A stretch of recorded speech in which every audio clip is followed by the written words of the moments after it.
Welcome to The Debate. It has been over 10 days since the geopolitical landscape of the Middle East was fundamentally altered. On February 28th, a massive, coordinated bombardment by the United States and Israel struck Iran, resulting in the death of the supreme leader Ayatollah Ali Khamenei. And the shockwaves of that event are still radiating outward. Right, and in retaliation, Iran has expanded the theater of conflict entirely. They are launching strikes not just at Israel, but at U.S.-allied Gulf states including Qatar, Saudi Arabia, Bahrain, and the United Arab Emirates.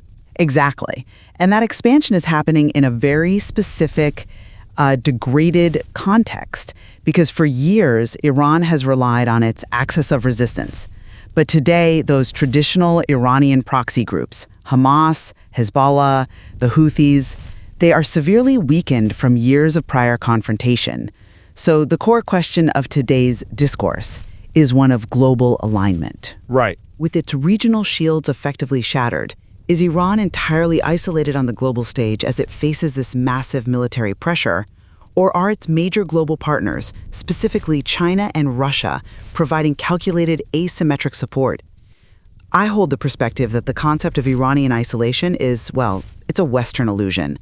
When we look beneath the surface of official state deployments, we see that Beijing and Moscow are actively sustaining Tehran through deep economic tethers, vital strategic intelligence, and crucial pre-war military preparation. I come at it from a different way. When you strip away the diplomatic rhetoric and look at the battlefield reality, Iran is, in every practical and immediate sense of the word, fundamentally isolated right now. We are witnessing a massive regional war, and yet the nations that Tehran might have considered its most powerful allies are operating strictly out of self-preservation. Both China and Russia are explicitly withholding direct military intervention. Their calculus is defined by their own strategic vulnerabilities and, broader geopolitical goals, not by a commitment to Iranian survival. When the missiles are actually flying, Iran is standing alone. To truly understand this dynamic, I think we have to discard the 20th century framework of what constitutes an alliance. My stance is built on the reality of the asymmetric alliance. For our listeners, when we say asymmetric alliance, we mean this isn't NATO. There is no Article 5 mutual defense treaty. We don't measure geopolitical support merely by counting foreign troops on the ground. It's a relationship based on backdoor logistics, intelligence sharing, and structural integration rather than frontline battalions. Yeah, but backdoor logistics only matter if they can stop a frontline bombardment, which they currently are not. They matter because they enable the regime to fight back and survive it all. Consider the direct complicity of China leading up to this escalation. Intelligence and strategic stockpiling are the bedrock of modern warfare. Beijing actively aided Iran in restocking its missile arsenals before this conflict erupted. But it's not just moving boxes of munitions. We're talking about the deep technical integration of Chinese dual-use microchips into Iranian drone technology. And we see similar covert scaffolding from Russia. Reports from the Washington Post indicate that Moscow provided Iran with key intelligence on potential U.S. targets in the Middle East. That is not the behavior of a bystander. That is a strategic partner ensuring its ally has the resources and data required to inflict damage. But let's look at exactly what happened to Iran's traditional defense architecture. Because Iran's traditional shields, Hezbollah and Hamas, are degraded, Tehran is completely exposed. That was their primary deterrent. Without them, the lack of Russian and Chinese troops is glaring. You're talking about structural integration, but war has a way of clarifying relationships. The stark absence of direct military intervention right now is the most revealing data point we have. I would argue that providing the exact coordinates of adversarial vulnerabilities is intervention. We will definitely need to unpack the economics of that blockade, because it is a fascinating paradox. It's more than a paradox, it's an existential threat to their relationship. And moving to Moscow, Russia, has crippling limitations of its own. It cannot intervene because it is entirely consumed by its war in Ukraine. It needs every piece of military capacity, every air defense battery for that front. But perhaps more importantly, Russia desperately needs to avoid alienating Donald Trump, who is currently playing a major role in negotiations between Ukraine and Russia. If Vladimir Putin crosses the United States and the Middle East right now, he jeopardizes his entire position in Eastern Europe. The result is that Iran absorbs the Israeli and American bombardments by itself. I think we need to carefully unpack the timeline of support here, specifically the value of pre-war preparation versus active intervention. You point to the lack of Russian or Chinese fighter jets over Tehran right now as proof of isolation, but intelligence sharing, drone technology transfers, and missile restocking is active participation in the context of asymmetric warfare. Restocking before a war is very different from stepping in to stop one. Exactly. But that's my point about modern warfare. They front-load the support. Modern powers understand that direct confrontation with the United States carries unacceptable escalatory risks. So they build up the proxy, in this case the Iranian state itself, so it can withstand the blow. When the Washington Post reports on Russian targeting data regarding U.S. assets, we aren't talking about vague satellite photos. We're talking about precise telemetry data. By providing that telemetry, Russia allows Iranian ballistic missiles to potentially bypass sophisticated U.S. and allied Patriot batteries. Similarly, the Chinese dual-use microchips act as the literal brains inside the munitions currently being fired at those Gulf bases. They have Beijing's fingerprints on them. That is a sophisticated alliance, not an abandonment. They built the bunker Iran is currently fighting from. It is sophisticated only until the reality of a massive regional conflict sets in. The pre-war aid you are highlighting actually proves my central thesis. This support was viable for Moscow and Beijing only when the geopolitical costs were low. It is incredibly easy to transfer drone technology or hand over satellite telemetry when the skies are relatively quiet. But look at the staggering toll of the past 10 days. According to the Iranian Ministry of Health, over 1,255 people have been killed and 12,000 injured in Iran over just 8 days of bombardment. This is a full-scale assault. Which is exactly why that front-loaded technological support is the only reason they can maintain a retaliatory posture. But it's not protecting them from the strikes. And what has China's response been to this devastating campaign against its supposed asymmetric ally? Verbal condemnations. Beijing has firmly condemned the U.S.-Israeli strikes and called for de-escalation to prevent the conflict from spreading, but it has not moved a single tangible asset to stop the bleeding. When an ally is suffering thousands of casualties, when its infrastructure is being systematically dismantled and the very survival of its regime is threatened, a call for de-escalation is not an alliance. It is a diplomatic, polite fiction. It proves they will not risk direct confrontation or financial ruin to save Tehran. I see why you think that, but let me give you a different perspective on how financial ruin, or rather financial survival, operates here. We must pivot to the economics, because economics is warfare by other means. You mentioned that China's support is a polite fiction, but there is nothing fictitious about purchasing 80% of a nation's exported oil.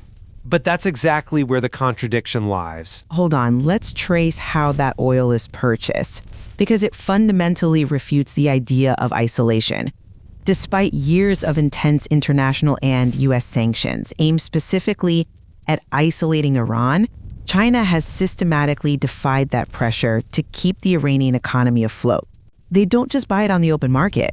They utilize a massive dark fleet of ghost tankers that turn off their transponders to avoid detection.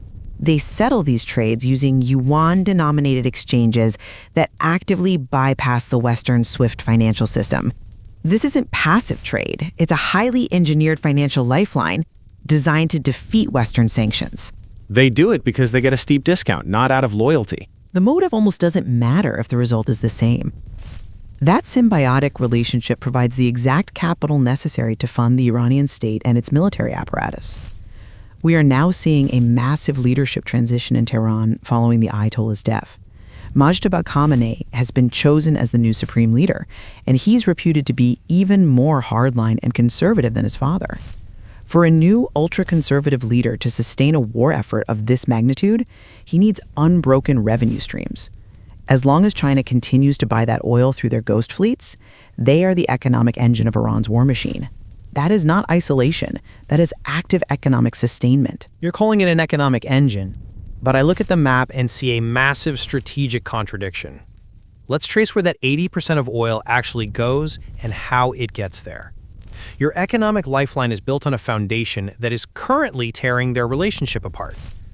Nearly half of China's total petroleum imports flow through the Strait of Hormuz. And what has Iran done in its desperation over the last 10 days? It has blockaded the Strait of Hormuz.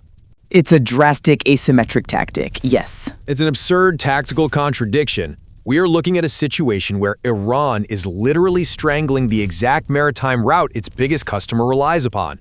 If this blockade remains, China loses access to nearly half of its imported oil, not just from Iran, but from Saudi Arabia, the UAE, and Qatar. The physical logistics of this are a nightmare for Beijing. Insurance premiums for Chinese tankers are skyrocketing, vessels are being physically rerouted, and the situation is so severe that French President Emmanuel Macron is organizing a defensive mission with other partners to escort container ships and tankers through the strait. How can we call this a functioning alliance when Iran's tactical decisions present an existential threat to China's energy security? It certainly puts Beijing in a difficult position, but It paralyzes them. Add to that the fact that Iranian drones, yes, perhaps using Chinese microchips, have injured civilians in Bahrain and targeted Saudi Arabia and the UAE. These are countries where China has immense, multi-billion-dollar economic interests, particularly under their Belt and Road Initiative. Beijing simply cannot sustain an alliance with a state actor that is actively destroying its broader regional investments and energy supply lines. That is an interesting point, though I would frame it differently. The blockade of the Strait of Hormuz and the strikes on Gulf nations certainly create severe friction with Beijing, but they also serve a broader geopolitical purpose that directly benefits the other major player in this triad, Russia. How so? If we look at the cynical geopolitical analysis present in our source material, Vladimir Putin actively benefits from this exact chaos. Think of the Middle East right now as a massive geopolitical decoy flare. As long as the United States and the international community are entirely focused on Tehran, looking at the Strait of Hormuz, they aren't looking at Eastern Europe. But it goes beyond distraction. What does a blockade of the Strait of Hormuz actually do to the market? It chokes global supply, which inherently drives up the global prices of oil and gas. Which hurts China. Just to export a significant portion of its own oil despite Western sanctions, directly profits from this price surge. Every dollar the price of oil goes up is another dollar funding the Russian military in Ukraine. Therefore, Russia's lack of military intervention isn't an abandonment of Iran. It is a tactical, calculated permission. Moscow is allowing a prolonged conflict to burn because it serves Russian grand strategy perfectly. They are letting Iran do the heavy lifting in distracting the West and manipulating the energy markets. That's a compelling argument. But have you considered that this supposed cynical grand strategy is actually just a convenient narrative to cover up severe material and diplomatic weakness? Russia is not sitting back stroking a white cat, orchestrating global oil prices while using Iran as a pawn. Russia is forced into non-intervention due to a profound lack of capacity. They still have considerable aerospace forces. They are locked in a grueling existential war of attrition in Ukraine. They simply do not have the spare military capacity. They don't have the spare S-400 air defense systems to ship to Tehran right now. They don't have the logistical bandwidth to open a second front in the Middle East to protect Iranian airspace. But the diplomatic constraint is even tighter, and this brings us to the most crucial variable in the room, Washington. You're referring to the ongoing negotiations. Exactly. We know that the United States, specifically under Donald Trump, is currently playing a major role in negotiations between Ukraine and Russia. Trump has explicitly waded into this Middle Eastern conflict. He publicly warned that the new Supreme Leader Mustafa Khamenei won't last long. That signals extreme, unapologetic hostility toward the Iranian regime. Vladimir Putin knows that if he overtly steps in to protect Tehran right now, if he moves Russian assets to shoot down U.S. or Israeli munitions, he will instantly alienate Trump. Which would blow up the Ukraine negotiation. Precisely. Alienating the key mediator in the Ukraine conflict could completely derail Russia's primary national security objective. So while higher oil prices might be a nice silver lining for Moscow, their inaction is fundamentally born of absolute necessity. They literally cannot help Iran without sacrificing their own survival in Ukraine. This leaves Tehran functionally isolated, facing the combined technological and military might of Israel and the United States entirely alone. Even if we accept that Russia's capacity is strained and that the diplomatic tightrope with Donald Trump is dictating Putin's immediate moves, We cannot ignore the ongoing technological exchange that preceded this moment. The relationship wasn't just a one-way street of Russian goodwill. It was deeply transactional. Transactional, yes, but not a suicide pact. But that transaction built the reality on the ground today. Iran supplied thousands of kamikaze drones to Russia for the Ukraine war over the past few years. In exchange, Russia provided the advanced technology transfers, like the satellite telemetry we discussed earlier. That technology is embedded in the Iranian military infrastructure that is currently fighting back against this bombardment. We must evaluate isolation not by who is flying the jets today, but by whose technology, intelligence, and capital built the bunker. My position remains that isolation cannot be measured purely by troops on the ground. The covert intelligence provided by Moscow, combined with the vital ongoing economic scaffolding provided by Beijing's dark fleet oil purchases, demonstrates that Iran is fighting with the backing of an asymmetric coalition.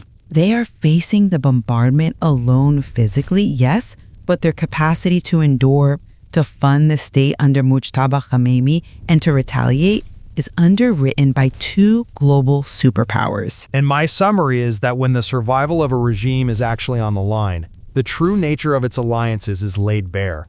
We have seen 1,255 people killed in 8 days. We are seeing unprecedented bombardments across central Iran. In the face of this devastation, and with their traditional proxy shields like Hezbollah and Hamas heavily degraded, Iran's so-called allies have ruthlessly prioritized their own interests. That is the nature of statecraft, though. But there's a difference between statecraft and abandonment. China is prioritizing its relationships with the Gulf states in its need for a stable global economy. They are watching nervously as their own oil supply through the Strait of Hormuz is threatened by Tehran's desperate tactics. Russia is prioritizing its war in Ukraine and its highly delicate diplomatic dance with the United States and Donald Trump. When push comes to shove, providing pre-war telemetry or buying discounted oil through a ghost fleet does not equate to standing shoulder to shoulder in a fight for survival. Iran's allies have calculated that defending Tehran is simply not worth the cost. That leaves Iran to navigate this devastating conflict isolated from any meaningful immediate protection. I believe we have reached a fascinating point of convergence in this analysis. What we are really debating is how the traditional concept of an alliance is being stress-tested in the modern era. We both agree that neither China nor Russia is willing to cross the threshold into direct, overt military intervention. That hesitancy, whether born of strategic brilliance, as I might argue, or profound material weakness, as you suggest, is fundamentally reshaping the power dynamics of the Middle East. Regional actors are suddenly realizing the absolute limits of superpower patronage. Absolutely. The threshold for over-intervention has been raised incredibly high. No one wants a direct conflict with the U.S. and Israel. The complexities here are only going to compound, especially with the internal dynamics of Iran shifting so rapidly. The selection of the ultra-conservative Mojtaba Khamenei as the new supreme leader introduces a highly volatile variable into this equation. Coupled with the immediate, stark warning from Donald Trump regarding his longevity, this geopolitical puzzle is entering an even more unpredictable phase. We are watching a regime trying to prove it can still project power, even when its traditional proxies are down and its superpowers are standing on the sidelines. It certainly is. And the ripple effects of these events, from the physical rerouting of global shipping away from the Strait of Hormuz, to the shifting definitions of what an alliance actually means in the 21st century, will continue to unfold in the coming weeks. We encourage you, our listeners, to continue exploring the varied perspectives and the deep geopolitical currents driving this regional fallout. Thank you for joining the discourse today.